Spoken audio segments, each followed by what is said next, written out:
Alright, so we're here with my Umarex Smith Wesson 686. This is the 6-inch silver version, .177 caliber pellets, and we're going to do the field test portion of this review. I have done my tabletop portion of the review, and that was a great review. I enjoyed doing it. I did get a chance to shoot it a little bit, so you kind of have a little bit of inside information how this gun's going to perform. But today we're going to actually do the official field test shooting portion of this review.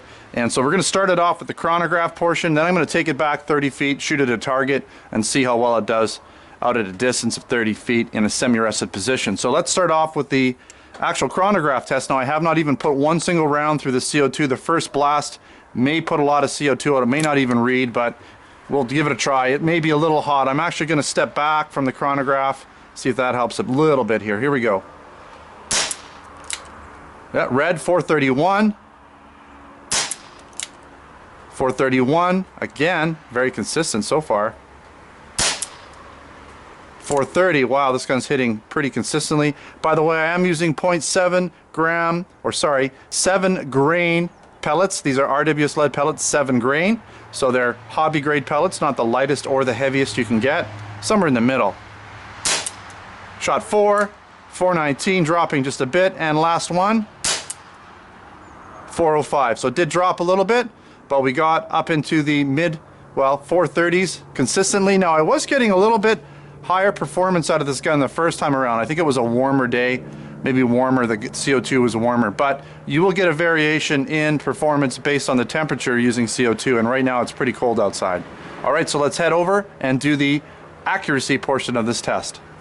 Alright, so I am set up here. I've got my Umarex Smith Wesson 686 pellet pistol, .177 caliber. Again, we're using the 7 grain RWS pellets, and I'm shooting from 30 feet out. Now when I did my initial just pre-test, I got a half-inch group with this shot using the same setup. I don't think I'm going to get the same. I think that might have been maybe a fluke, but I did get two pretty tight groupings, two 5-shot groupings. So I'm going to do the same here. I'm going to shoot 5 in the target, take a quick look, and then maybe unload the rest of this magazine, another 5. So let's see how we do.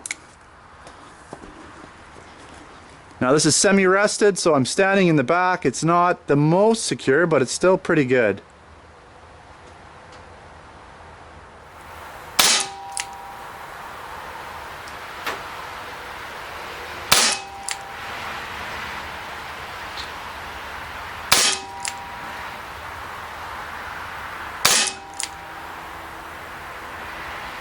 All right, let's take a look.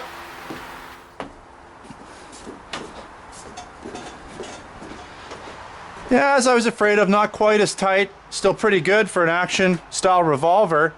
This does have a rifled barrel. We're going to go back. I'm going to shoot 5 more into the same spot and see if we can keep it as tight.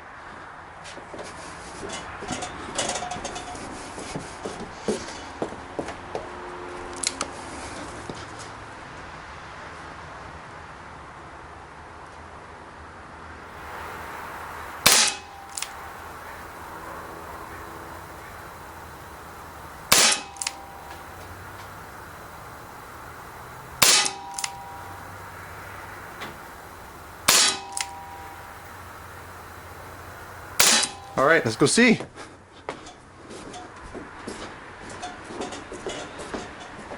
Well, it opened up a little bit because I had a flyer there, but the rest of them were pretty much in the same area. Now that's a 10-shot grouping, about 1.5 inches. Now I was able, like I said, to get a half-inch group with this gun previously, so you can expect to get some good shooting out of this gun. Depends on the day, depends on you. Anyways, that wraps up this shooting portion of the review. Hope you've enjoyed it. Don't forget to check out my tabletop review where I get into more specifications and things like that. Also, make sure to subscribe before you leave, and you can check us out on Facebook and Twitter. Username is Replica Airguns. If you're interested in a product like this, come down to our Replica Airgun store where we have air guns, airsoft gun, blank guns, and accessories. Thanks again for watching. Until next time, take care.